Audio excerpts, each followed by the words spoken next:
जय हिंद दोस्तों। जैसा कि आप जानते हैं, डिफेंस सर्विसेज पैकेज यानी डीएसपी अकाउंट हम सब के लिए एक बहुत अच्छी सुविधा है। ये सुविधा हम सैनिकों के लिए फ्री में अवेलेबल है। आज की डेट में आर्मी हेडक्वार्टर एजीज ब्रांच का 13 बैंकों के साथ 13 बैंक्स के साथ डीएसपी का कॉन्ट्रैक्ट है। इन 13 बैंकों की लिस्ट को आप अब अपनी स्क्रीन पर देख सकते हैं। मैंने कुछ दिन पहले डीएसपी पर एक वीडियो किया था। उसमें मैंने आपको सभी बैंक्स के डीएसपी अकाउंट्स के बारे में संक्षेप में जानकारी दी थी। अगर आपने वो वीडियो नहीं देखा है तो इस लिंक पर क्लिक करके देख सकते हैं। उस वीडियो के बाद मेरे पास कुछ कमेंट्स आए कि क्योंकि सबसे ज्यादा फौजी भाइयों का अकाउंट एसबीआई में है, मुझे एसबीआई के डीएसपी अकाउंट पर एक अलग से वीडियो करना चाहिए। आज मैं वही करने जा रहा हूं। लेकिन उससे पहले मैं आपको एजीज ब्रांच के इस लेटर के बारे में बताना चाहूंगा। ये लेटर उन्होंने 4 फरवरी 2025 को निकाला है। मैंने इस लेटर के लिंक को वीडियो की डिस्क्रिप्शन में डाल दिया है। अगर आप चाहें तो इसे डाउनलोड करके पढ़ सकते हैं। इसमें उन्होंने एक बहुत महत्वपूर्ण बात बताई है और वो ये है कि मान लीजिए आपकी सैलरी किसी भी बैंक के डीएसपी अकाउंट में आ रही है। अब आप पेंशन जाते हैं और आपकी पेंशन भी उसी अकाउंट में कंटिन्यू रहती है। हालांकि अकाउंट सेम है, लेकिन आपको बैंक जाकर डिफेंस सैलरी अकाउंट को डिफेंस पेंशन अकाउंट में चेंज करवाना पड़ेगा। अगर नहीं कराया तो आपको डीएसपी के बेनिफिट नहीं मिलेंगे। मैंने ये बात अपने पिछले वीडियो में भी बताई थी। एजीज ब्रांच ने इस लेटर में बताया है कि हाल ही में ऐसे कुछ पेंशनर्स के क्लेम बैंक्स ने रिजेक्ट कर दिए हैं। इन पेंशनर्स का एक्सीडेंट हुआ और जब फैमिली ने बैंक में क्लेम डाला तो बैंक ने कहा कि क्योंकि डीएसपी को पेंशन अकाउंट में कन्वर्ट नहीं किया गया था, क्लेम नहीं मिलेगा। तो मेरी आपसे रिक्वेस्ट है कि सभी पेंशनर अपने बैंक जाकर कंफर्म करें कि उनका अकाउंट कन्वर्ट हो चुका है। और जो सैनिक भविष्य में पेंशन जाते हैं उनके लिए भी ये एक्शन पक्का लेना है, वरना लाखों का नुकसान हो सकता है। तो ये तो बात हो गई 4 फरवरी के लेटर की। अब आते हैं आज के मेन टॉपिक पर, जो है एसबीआई का डीएसपी अकाउंट। एजीज ब्रांच और एसबीआई के बीच जो कॉन्ट्रैक्ट है उसे 16 जनवरी 2025 को रिन्यू किया गया है। नया कॉन्ट्रैक्ट 3 साल के लिए लागू है, यानी 15 जनवरी 2028 तक। इस बारे में एजीज ब्रांच ने 25 जनवरी 2025 को एक लेटर निकाला था। उस लेटर को आप अब अपनी स्क्रीन पर देख सकते हैं। मैंने इस लेटर के लिंक को भी वीडियो की डिस्क्रिप्शन में डाल दिया है। आप चाहें तो इसे डाउनलोड करके पढ़ सकते हैं। नए कॉन्ट्रैक्ट में कई नई सुविधाएं दी गई हैं और कुछ पुरानी सुविधाओं का अमाउंट भी बढ़ाया गया है। तो चलिए इन सभी सुविधाओं के बारे में जानते हैं। मैंने इस वीडियो को 3 भागों में बांटा है। भाग 1 में मैं आपको बताऊंगा कि एसबीआई डीएसपी में आपको जो इंश्योरेंस कवर और अन्य सुविधाएं अवेलेबल हैं वो क्या है।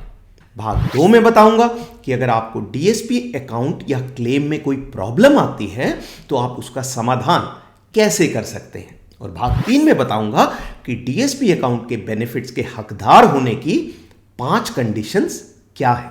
लेकिन शुरू करने से पहले मेरी ओर से एक रिक्वेस्ट। आने वाले समय में मैं आपके पर्सनल फाइनेंस के बारे में और भी बहुत से वीडियो बनाऊंगा। अगर आपको ये वीडियो पसंद आ रहा है तो वो वीडियो भी पसंद आएंगे। तो मेरे चैनल को सब्सक्राइब कीजिए और अपने दोस्तों के साथ शेयर कीजिए। Thank you. ग्रेट। तो चलिए पार्ट 1 से शुरुआत करते हैं और देखते हैं कि एसबीआई डीएसपी अकाउंट होल्डर्स को क्या क्या सुविधाएं देता है। इस बारे में मैं एक बात स्पष्ट करना चाहूंगा जो कि सभी बैंक्स के डीएसपी अकाउंट्स पर लागू है, और वो ये है कि डीएसपी में हमें प्रमुख रूप से पर्सनल एक्सीडेंट इंश्योरेंस मिलता है। इसका अर्थ है कि इंश्योरेंस का अमाउंट सैनिक को या सैनिक की फैमिली को तभी मिलेगा जब डेथ या डिसेबिलिटी एक्सीडेंट के कारण होती है। यह इंश्योरेंस नेचुरल डेथ या किसी बीमारी से डेथ के केस में लागू नहीं होगा। एसबीआई के एक्सीडेंट इंश्योरेंस की एक खास बात यह है कि वो हाई एल्टीट्यूड में होने वाली डेथ को भी एक्सीडेंटल डेथ मानते हैं।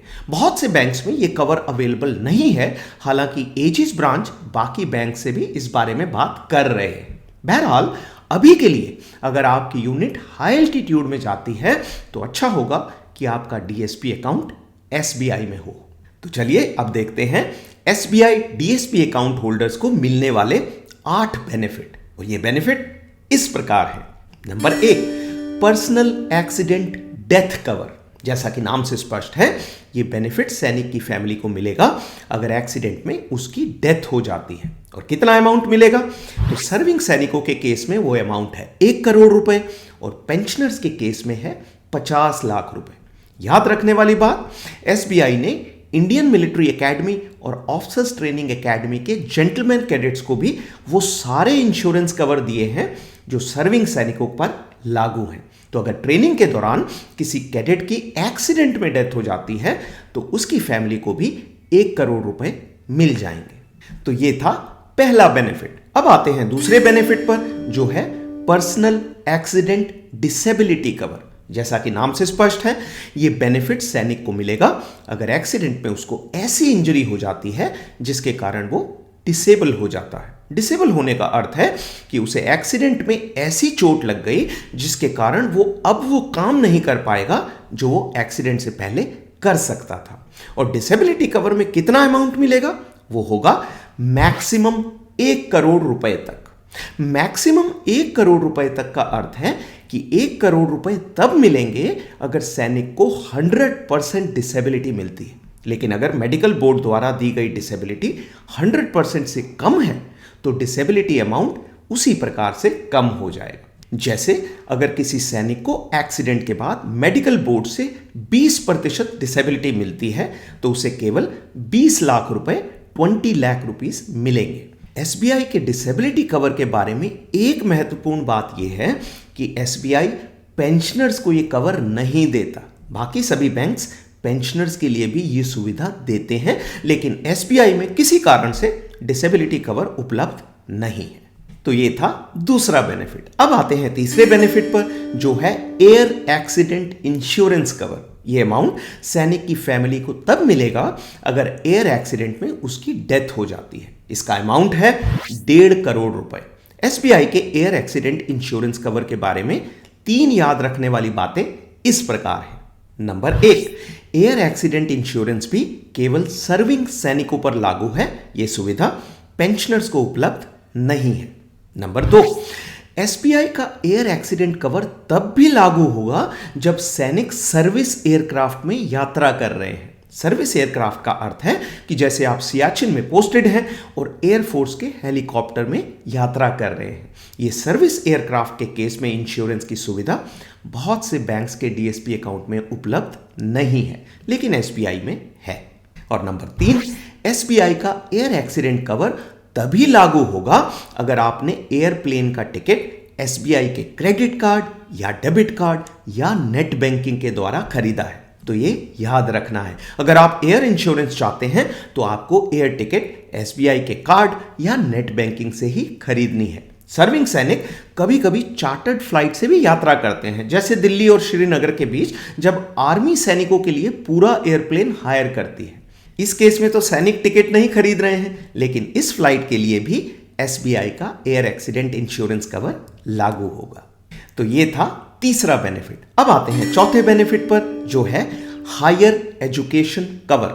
अगर सर्विंग सैनिक की एक्सीडेंट में डेथ हो जाती है तो डेथ कवर के अलावा उसके बच्चों को हायर एजुकेशन के लिए भी कुछ अमाउंट मिलेगा। हायर एजुकेशन का अर्थ है कॉलेज की पढ़ाई। यह अमाउंट होगा बेटे के लिए 8 लाख रुपए और बेटी के लिए 10 लाख रुपए। पेंशनर्स के बच्चों के केस में बेटा और बेटी दोनों के लिए मैक्सिमम 5 लाख रुपए मिलेंगे। शर्त यह है कि बच्चों की उम्र 18 से 25 साल के बीच होनी चाहिए, बिटवीन 18 एंड 25 ईयर्स। पांचवा benefit, girl child marriage cover. यह अमाउंट मिलेगा बेटी की शादी के खर्च के लिए। अमाउंट होगा एक बेटी के लिए मैक्सिमम 5 लाख रुपए। सर्विंग सैनिकों को यह अमाउंट मैक्सिमम 2 बेटियों के लिए मिलेगा अगर उसकी 2 बेटियां हैं, और मैक्सिमम अमाउंट होगा 10 लाख रुपए। पेंशनर्स के केस में टोटल कवर मैक्सिमम 5 लाख रुपए तक होगा। छठा बेनिफिट, 10 लाख रुपए का टर्म लाइफ इंश्योरेंस। ये एक खास बेनिफिट है जो बाकी बैंक्स के केस में अवेलेबल नहीं है। ये खास इसलिए है क्योंकि ये नॉन एक्सीडेंटल डेथ के केस में भी लागू है। तो अगर किसी सर्विंग सैनिक की डेथ होती है किसी भी कारण से तो उसकी फैमिली को 10 लाख रुपए मिल जाएंगे। ये बेनिफिट भी पेंशनर्स को उपलब्ध नहीं है। सातवां बेनिफिट, फैमिली मेंबर्स के लिए एसबीआई रिश्ते सेविंग्स अकाउंट। इस बेनिफिट के अंतर्गत आप मैक्सिमम 4 फैमिली मेंबर्स के लिए एसबीआई का रिश्ते सेविंग्स अकाउंट खोल सकते हैं। ये जीरो बैलेंस अकाउंट होगा, यानी इसमें आपको कोई भी पैसा रखने की जरूरत नहीं है। फायदा यह है कि इन फैमिली मेंबर्स में से किसी की एक्सीडेंट में डेथ हो जाती है तो फैमिली को 5 लाख रुपए मिल जाएंगे। तो ये थे 7 मेन बेनिफिट। अब संक्षेप में 5 एड ऑन कवर्स को देख लेते हैं। एड ऑन कवर का अर्थ है कि ये अमाउंट मेन इंश्योरेंस कवर के ऊपर मिलेगा। तो इन 5 एड ऑन कवर्स को आप अब अपनी स्क्रीन पर देख सकते हैं। नंबर 1, फैमिली मेंबर्स की यात्रा के खर्च के लिए मैक्सिमम 50,000 रुपए अगर उन फैमिली मेंबर्स को सैनिक के डेथ के स्थान में यात्रा करनी पड़ती है। नंबर 2, 50,000 रुपए तक का एम्बुलेंस का खर्च और 10 लाख रुपए तक का एयर एम्बुलेंस का खर्च। Number 3, death after coma after 48 hours. इसका अर्थ है कि सैनिक का एक्सीडेंट हुआ और वो कोमा में चला गया और वो 48 घंटे से ज्यादा कोमा में रहा और फिर उसकी डेथ हो गई। तो इस केस में फैमिली को डेथ कवर के अलावा 5 लाख रुपए एक्स्ट्रा मिलेंगे। नंबर 4, सैनिक की डेड बॉडी को ले जाने के लिए मैक्सिमम 50,000 रुपए। और अंत में नंबर 5, इंपोर्टेड दवाइयों को दूसरे देश से मंगवाने के लिए मैक्सिमम 10 लाख रुपए। एक और महत्वपूर्ण सुविधा जो आपको मिलेगी वो है फ्री डिमांड ड्राफ्ट, जिसे हम बैंक ड्राफ्ट भी कहते हैं। यानी अगर आप डीएसपी अकाउंट से डीडी बनवाते हैं तो आपको कोई भी चार्जेस पे नहीं करने पड़ेंगे। तो ये था पार्ट 1, यानी एसबीआई डीएसपी होल्डर्स को मिलने वाले बेनिफिट्स और सुविधाएं। अब आते हैं पार्ट 2 पर और देखते हैं कि अगर आपको डीएसपी अकाउंट या क्लेम में कोई परेशानी आती है तो उसका समाधान आप कैसे कर सकते हैं। तो एसबीआई ने बहुत से रिटायर्ड सीनियर आर्मी ऑफिसर्स को डिफेंस बैंकिंग एडवाइजर्स यानी डीबीए नियुक्त किया है। इन डीबीएस का काम है डीएसपी होल्डर्स की समस्याओं को सुलझाना।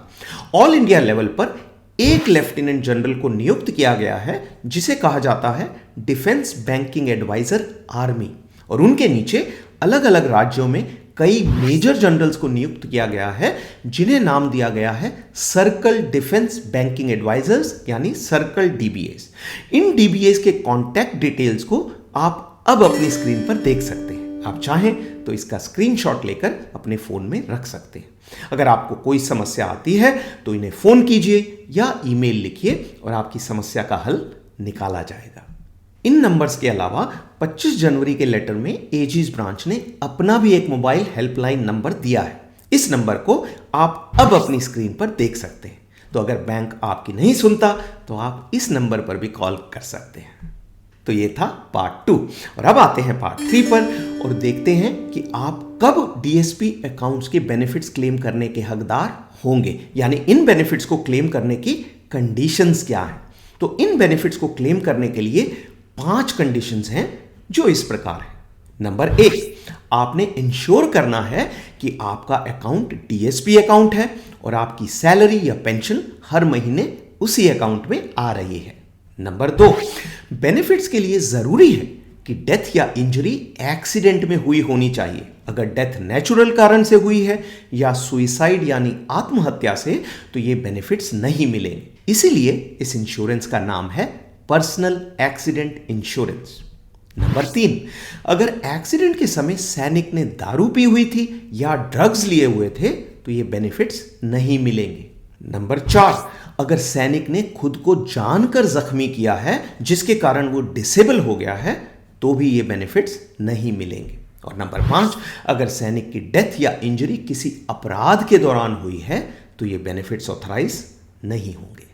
तो ये था पार्ट 3। डीएसपी के बारे में एक और महत्वपूर्ण बात है जो है क्लेम करने का तरीका, और यही सबसे इंपॉर्टेंट है क्योंकि अगर सही समय पर क्लेम ना किया या सही डॉक्यूमेंट ना लगाए तो क्लेम रिजेक्ट हो जाएगा और बहुत नुकसान हो जाएगा।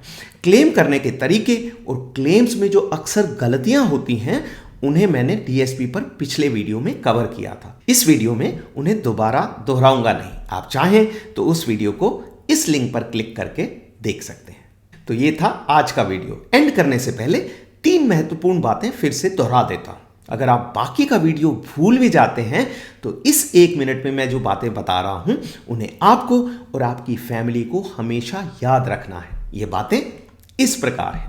Number 1, SBI DSP account holders को जो पर्सनल एक्सीडेंट इंश्योरेंस कवर तथा बाकी सुविधाएं मिलती हैं उन्हें आप अब अपनी स्क्रीन पर देख सकते हैं। आप चाहें तो इसका स्क्रीनशॉट लेकर अपने मोबाइल में रख सकते हैं।